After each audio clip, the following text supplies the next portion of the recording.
I'm going to actually respond with arguments. I'll just respond to this wife beating. Simple question, Haris. Do you believe women should be subject to laws? If you do believe that women should be subject to laws, then that means you believe women should be subject to all kinds of violence, including being beaten, jailed, even executed. That's what it means to be subject to the law.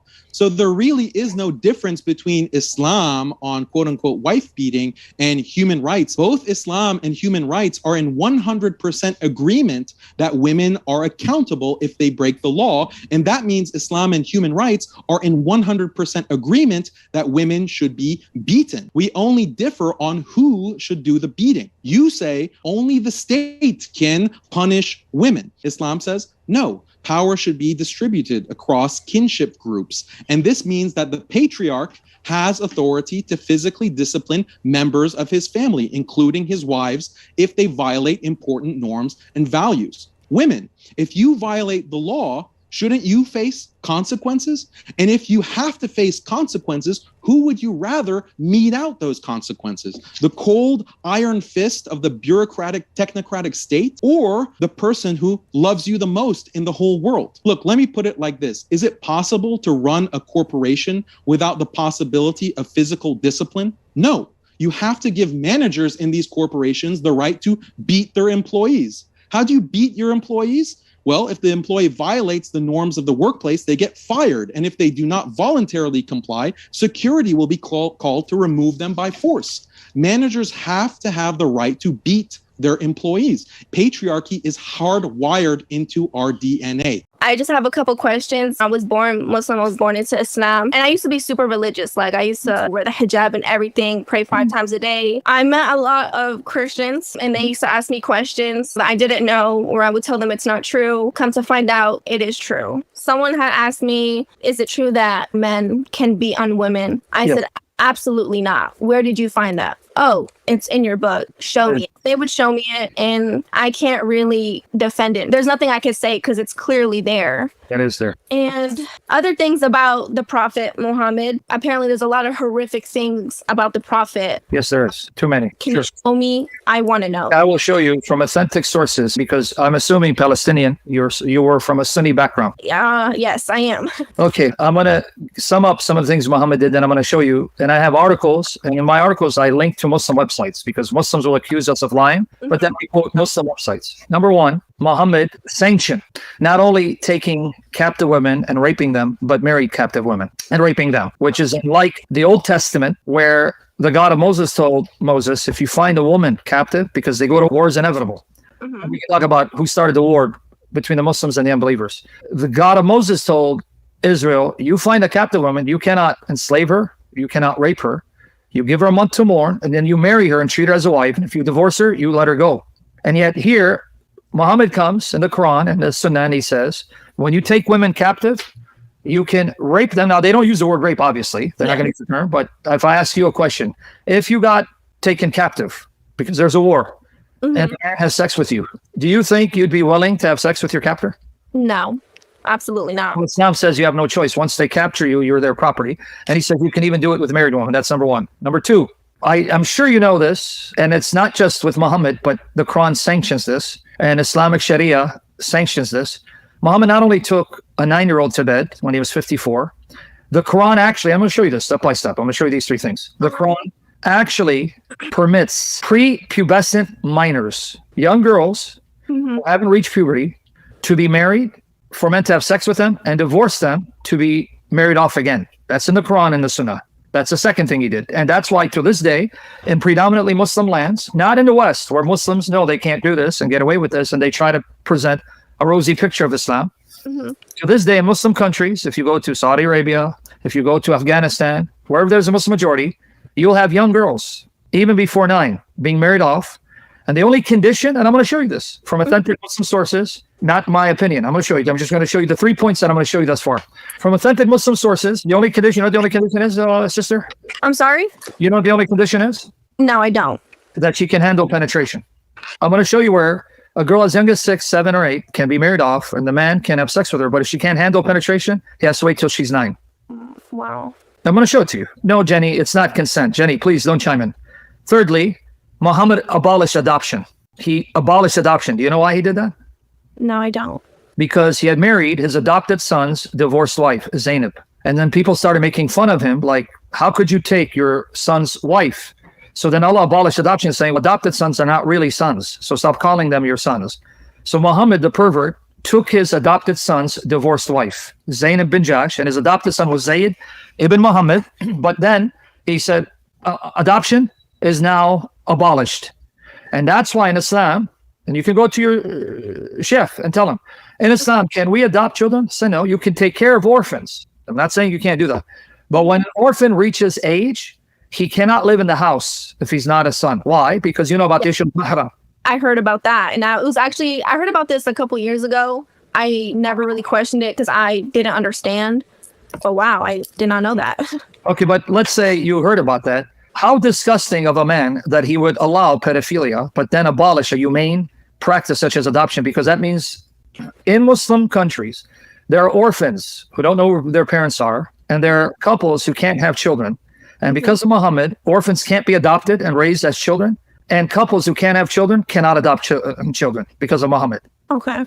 How would you feel about that? Let's say you're married and you can't conceive, and there's an orphan who doesn't know who his or her parents are, and you would love to adopt that child and love them as your own, and you can't do it because of Islam. I would feel pretty hurt, but I know I'm not defending anything, but I know some people, they have told me, oh, he can go and marry another wife. Absolutely not. I'm not. That means you're a piece of garbage, piece of meat, because you're irrelevant. What about you then? Yeah, no, I hear you. I honestly, I did not know that. Hey, but what about, okay, so you can marry another wife and get a child. What about you? Don't you want a child? Yeah, I'm going to feel hurt. Do you want a competition wife who can give him kids and you can't give him kids so that she looks down upon you? No, I would not want that.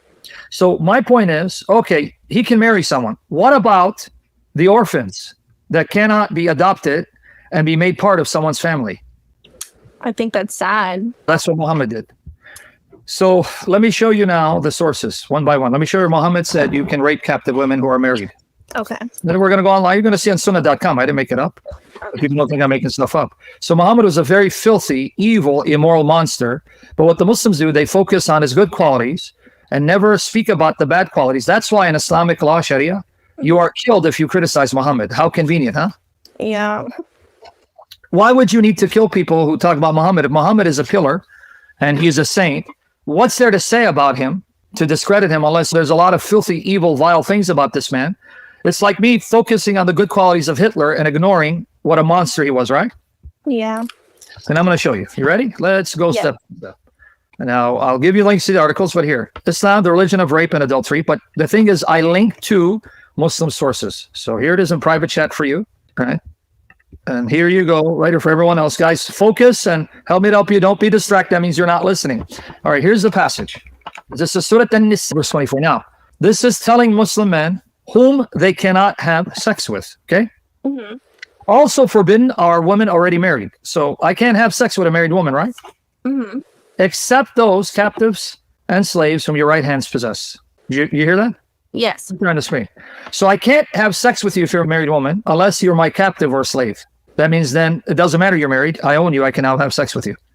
Now, what was the reason this passage was sent down? Here you go. I have it here, but so you don't think I'm making it up. Sunnah.com.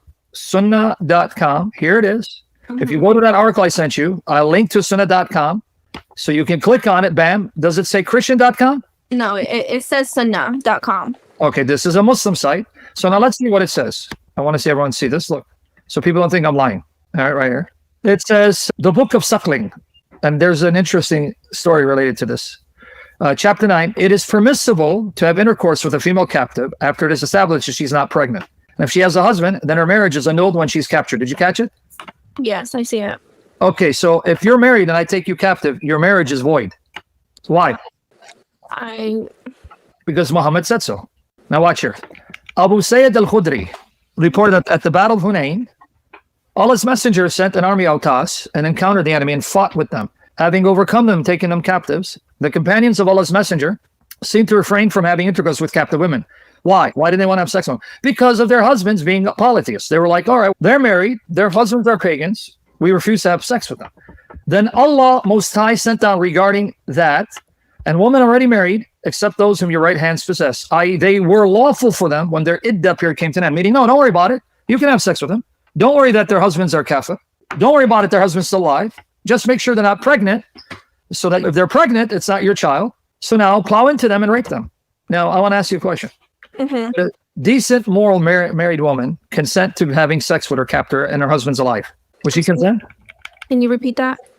Would a decent, moral woman who's married consent to having sex with her captor when her husband's alive? No. But it's not up to you, because it says that when you're taken captive, here, your marriage is annulled. You're his property. Your opinion doesn't matter. Wow. Exactly. Wow. But this is not just Sahih Muslim, which is Sahih. Right here. The link is right there. But now you go back. Here's another one. Okay. This one here. Let me go here. Here's another one from Sahih Muslim. Let's go back here. This is another one. This hadith has been reported on the authority of Abu Sayyid al-Khudri through another chain of transmitters, and words are, they took captives on the day of Autas who had their husbands. They were afraid to have sexual intercourse with them. When this verse was revealed, and women already married except those whom your right hands possess, meaning don't have sex with women already married except those that your right hands possess. Don't be afraid, they're yours. Okay, watch here. This one comes from Sunan Abu Dawud, volume 2, number 2150. So when we click here, bam, Kitab al-Nikah. Do you know Arabic, sister? I do. I speak fluent Arabic. Okay, can I ask you a question? Yes. Nikah. If I forget the fact that they told you means marriage, Yes. and if I come and say I want to, and I use the word nikah, I want to do nikah with you, what am I saying to you? You're asking for marriage. That's what they told you. Do a little research. You're going to find that nikah is actually the F word. Really? Yeah, I'm going to show it to you. Wow. What Islam did, it took this word for F, and then it made it a legal term for marriage. Because what do you do in marriage? You F each other. Sorry, I don't want to be graphic, but that's what it is. Yeah. I'm going to show it to you, because when a man committed zina, okay, Muhammad said, did you F her? Did you do nikah with her? He wasn't saying, did you marry her? Mm-hmm. I'll show it to you in a minute. But anyway, this hadith is sahih, right? Yes. Al-Albani, book 11, hadith 2150. All right. Abu Sayyid al-Khudri said, the Apostle of Allah sent a military expedition to Autas on the occasion of the Battle of Hunayn. They met their enemy and fought with them. They defeated them and took them captives. Some of the companions of Apostle of Allah were reluctant to have relations with the female captives because of their pagan husbands. So Allah, the Exalted, sent down the Quranic verse, and all married women are forbidden unto you, except save those captives whom your right hand possesses. This is to say that they are lawful for them when they complete their waiting period. No, don't worry about it. Once you take them captive, you can rape them and sell them. Are you okay with this? I'm not okay with that. This is how many people experience Islam. If you go back to your history, originally you were not Muslim. Your ancestors would have been Christian. Muslims came, attacked your city, raped your female ancestors, took them captives. You have the blood of rapists in your veins. Do you know that? No, I didn't. Yes, you have the blood of rapists in your veins. See, here's a brother that tells you. As an Arab speaker, nikah means F word. F-U is, and anyway, I'll show her that. Thank you, Robert, because the Muslims have been brainwashed. This is your legacy. Muslims went and attacked places and took women captive, married women and raped them. Now, that the word nikah, so when it's kitab and nikah, literally it's the book of effing. And if you think I'm lying, here we go. 1 second. Okay. He was a very vulgar man. His language was filthy, Muhammad. What would you think of a prophet that says, go bite your father's penises off? I never heard of that. I'm showing Muhammad this. Now, you see the Arabic here? I do. What does it say? It says, Anni kuntaha. Okay, and niktuha. Okay, now watch. Look what he said. Sorry. It's okay, that's fine. But I want you to tell me, does it mean marriage here? Because let's see what the context is. This is Sahih Muslim. I'm sorry, Sahih Bukhari, the Sahih collection of Al-Bukhari. Mm-hmm. Ikrama related Ibn Abbas said, when Ma'iz ibn Malik, he had committed fornication, sexual morality. He wasn't married. Came to the Prophet. He said to him, perhaps you kissed or winked or looked. Maybe you didn't commit adultery. No, Messenger of Allah. He answered, he said, did you have intercourse with her? Using no euphemism. He used this word. And niktuha. Does that mean married here? He's talking about someone committed adultery. No. It means, did you F her? Wow. And that's why it says he didn't use a euphemism. He just came out and said, did you F her? He didn't say, did you marry her? He was committing zina. Yeah. You got it? Yeah, I understand. Now, you see how filthy? So, kitab al-nikah means the book of effing. So when someone says he wants to perform nikah with you, that means he wants to F you. But legally, so they call it a marriage. Now, let me show you again his filthy, because it's all tied in because you're saying how filthy Muhammad is. Now, watch Muhammad talking about biting people's penises off. Ready? Here you go. Right here. And now you see it's on sunnah.com, right here. Sunnah.com. Sahih. Al-Adab al-Mufrad, that's by Bukhari. Book 41, Hadith 963. And I'll get you the links in a minute. Okay.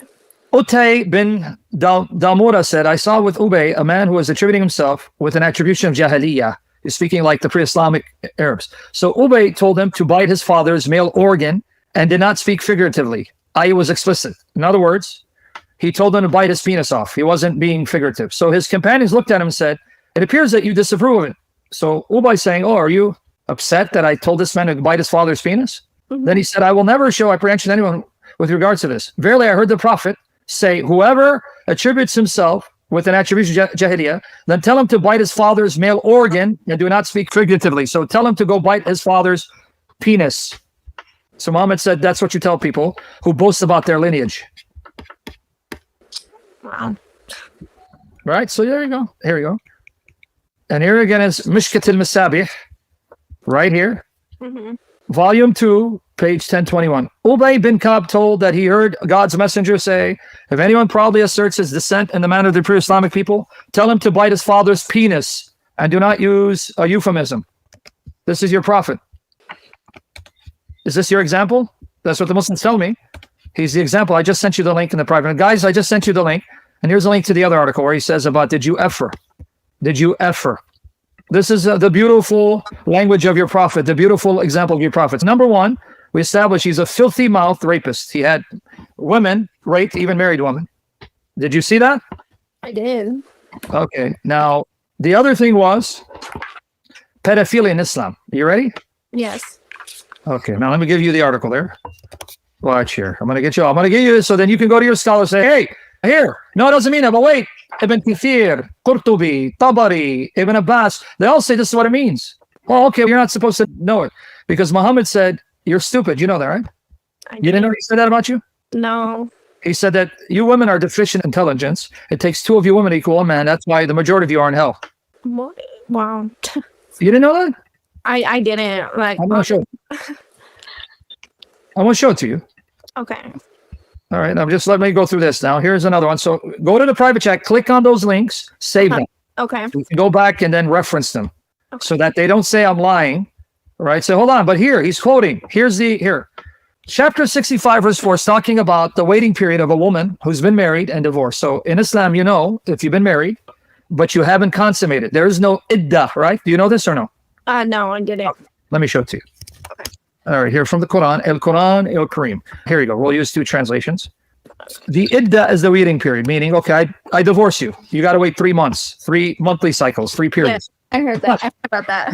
Here, look what it says here. Chapter 33, verse 49. So you can see it with your own eyes. Because now, tell me how you're going to follow this religion.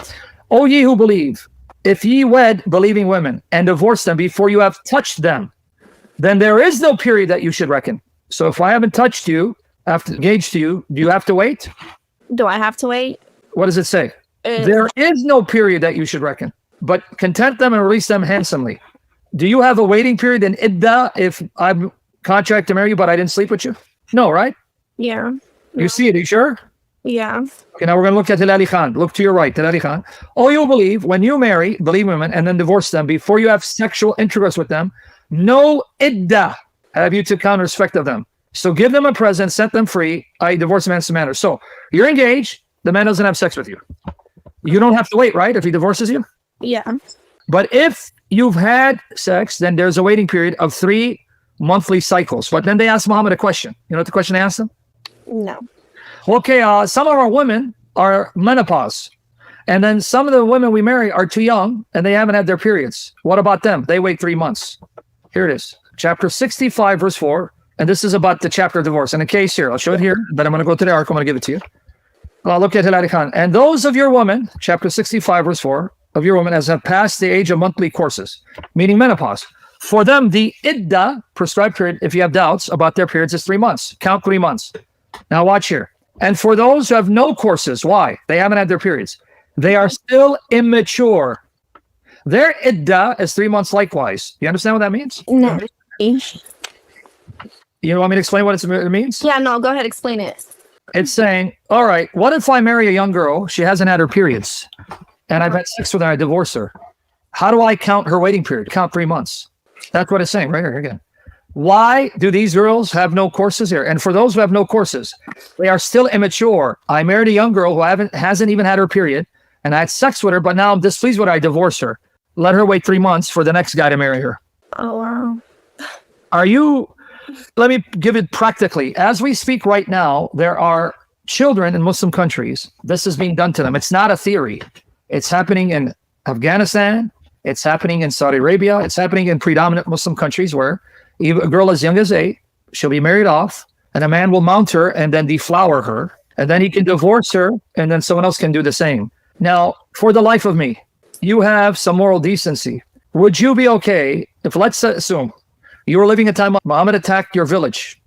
He took your mother captive, your father's alive, and his men raped your mother and sold her off. Would you be okay with that? I wouldn't be okay with that. Would you be okay? They take let's say you have a 6-year-old sister, and then a man says, I'm going to marry her. And if she can't handle penetration, then I'll play with her. But at 9, I'm going to penetrate and deflower her. No, that's not okay. But that's in Islam. And that's what your prophet did to Aisha. Oh, wow. Yeah, I heard about that. Well, I want to show you. I did some studies about that. And they were just saying how, it's a different time period. She really wasn't young. She really wasn't young. So go ahead. Show me. I'm going to show you. So if I show you, it says she was playing with dolls and on swings. And she was playing with dolls because she hadn't reached puberty when Muhammad took her into his bed and mounted her. She was playing with dolls and on swings. Wow. I'm going to show it to you. But before I do that, let's see what the Muslim scholars say about this verse. Are you ready? Yeah. Here it is. And I gave you the link. Yeah. Here you go. Who's the example given of a woman who hadn't reached puberty that was then married? Okay. Who's the example given? You want to see? Yeah. Aisha. Yeah. Here it is. You see it? The Sahih Bukhari by Aisha Bewley, chapter 3, book of Tafsir. It says the Tafsir of Surah Talaq, meaning the chapter of the... Yeah. Mujahid said that if you have any doubt, 65 verse 4. That's the verse we read. If you do not know whether she menstruates or not, the idda of women who do not longer menstruate and those who have not yet menstruated is 3 months. Right? Mm-hmm. And then now notice the example here. Again, Aisha Bewley, Sahih Bukhari, chapter 70, book of marriage. Watch here. Quoting 65:4, right? Mm-hmm. Now, what did this say in Bukhari? They don't menstruate. Why? Because they're young, right? Those who have not menstruated. Okay, now who's the example given here? That also applies to those who have not yet menstruated. And he made the idda of a girl before puberty 3 months. And then here, it is related from Aisha that the Prophet married her when she was 6 years old and consummated it when she was 9, and she was his wife for 9 years. If you see a 54-year-old man mounting a 9-year-old for 9 years and then leaving her a widow where she can never marry again, do you believe this man's a prophet?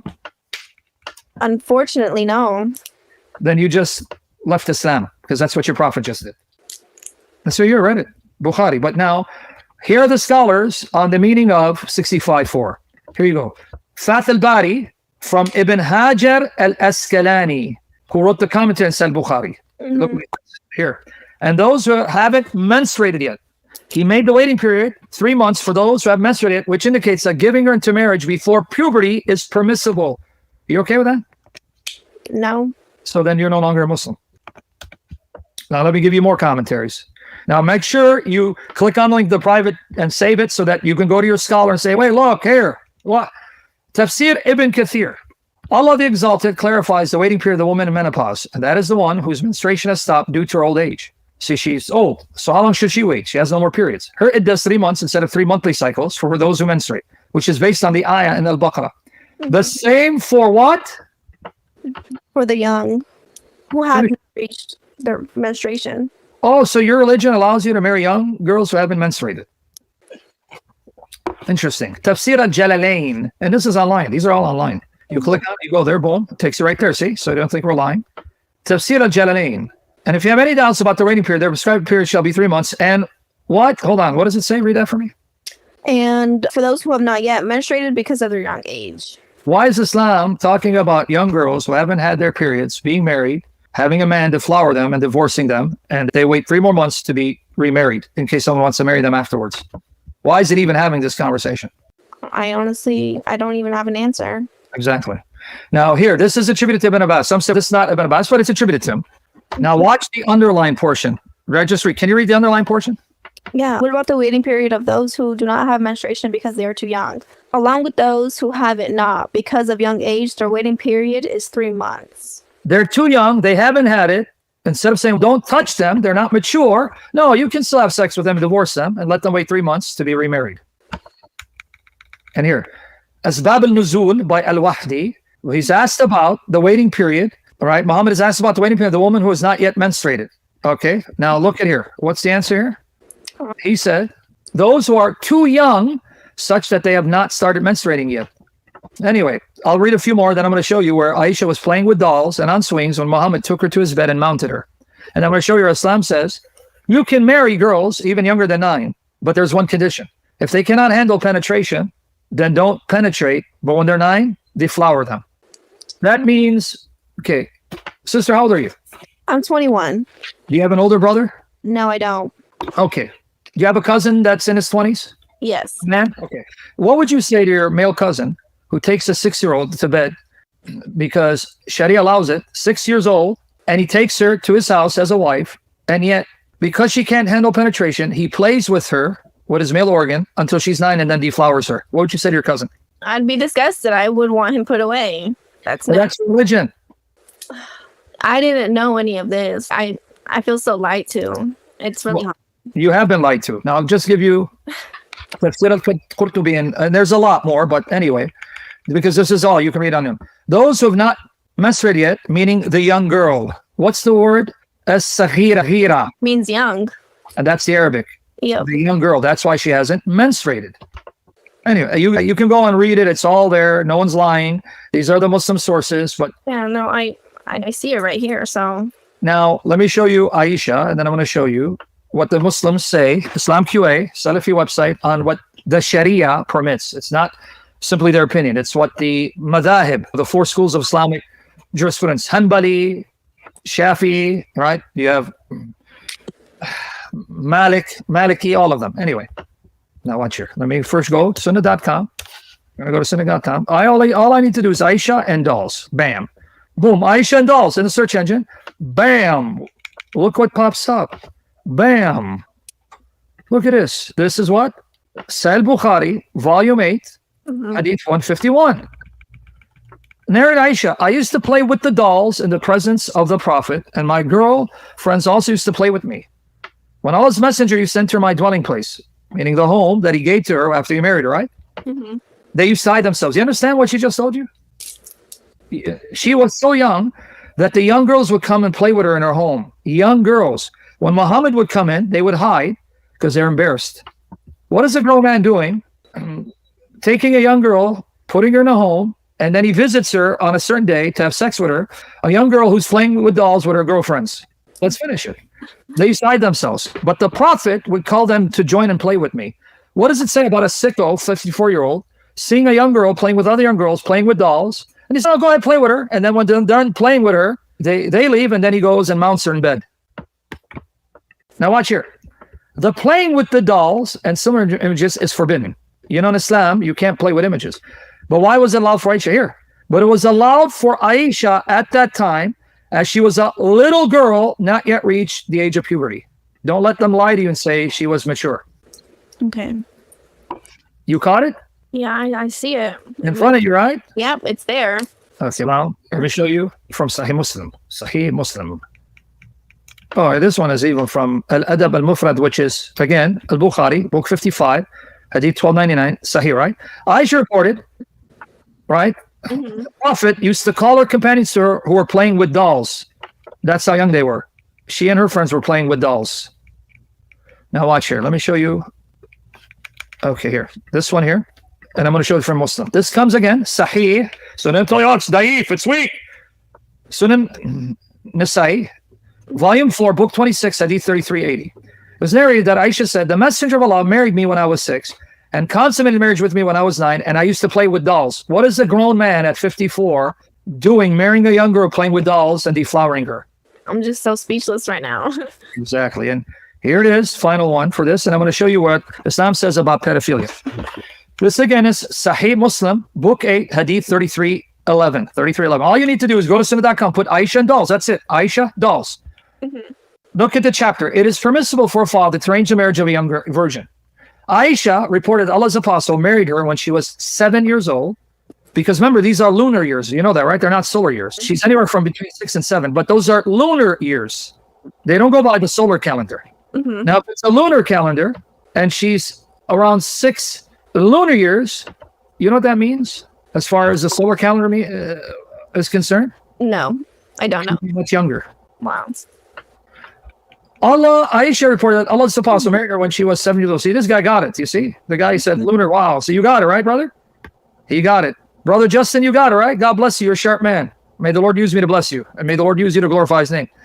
See, he got it. Lunar years means she's actually much younger if you go by solar years. Interesting. Anyway, so now Aisha reported married her when she was 7 years old, and he was taken to his house. She was taken, it's supposed to be, to his house as a bride when she was 9, and her dolls were with her. And when he died, she was 18 years old. She went to a grown man's house, 54 years old, with her dolls. Wow. All right, now, Islamic pedophilia. I'm going to give you this article. So here it is, and I'm going to go to the website itself. Islamic pedophilia. Here it is. I wrote this article, more on Islamic pedophilia. All right. This is here, but I'm going to go to the site itself, which I linked to from the article. So guys, you know what to do. If you guys are listening, you should be taking these arguments, these articles, mastering them and sharing them on Discord, on TikTok, on Twitter, on Pal Talk, because you see, it's making an impact. This is what happened to this young lady. She heard these for the first time. She's rocked. Anyway, so now here you go. We click on, boom. Let me show you where I'm getting this from. So people say, oh, you're just lying. All right, here you go. Boom, here's the link. I link to it in an article. Islam question and answer, General Supervisor Sheikh Mohammed Salih Al-Munajid. Does that sound Jewish or Christian to you? It sounds neither. Exactly. It's Muslim, so they can't say he's lying. He's a kafir. Right here. Islamic question right here. General Supervisor. Now watch. On acting and the ruling on marrying young girls. Get ready to throw up, sister. You ready? Get ready to throw up? I don't know. Well, here you go. Right here. Secondly. Marrying a young girl before she reaches the age of adolescence is permitted in Sharia. Say what? This is a 21st century website. It's not saying, oh, that was in the past. Saying, no, right now it's permitted. Indeed, it was narrated that there was scholarly consensus on this point. I'll watch. What verse did they quote again? At the log. The one I just read, right? Yeah. And the one that Muslim scholars say, that means you can marry a girl before she reaches the age of adolescence. So don't let them lie to you. That's what they'll do. No, that doesn't mean that. Oh, so all these scholars got it wrong. You got it right. No, you're a liar, dude. That's what it is. And then notice the example they're going to give you. And those of your women, as have passed the age of monthly courses, those of your women, as have passed the age of monthly courses, for them, the iddah, if you have doubt, is 3 months. And for those who have no courses, i.e. they're still immature, their iddah is 3 months likewise. Now, what example did I give you? Watch here. In this verse, we see that Allah has made the iddah, in the case of divorce of a girl who does not have periods. Because why? What is it? It says she's young and has not yet reached puberty. I'm sure the Muslims lie to you, saying, no, Islam doesn't allow it. Alhamdulillah. Yes, it does. 3 months. This clearly indicates that Allah has made this a valid marriage. So Islam says it is valid to take a young girl who has not reached puberty, deflower her, and call it marriage. Now, who's the example? It was narrated from Aisha that the Prophet married her when she was 6 years old. He consummated marriage with her when she was 9, and she stayed with him for 9 years. So who was the example again? Aisha. So why do they lie to us and say she had reached puberty? I can't answer that. Because they're lying.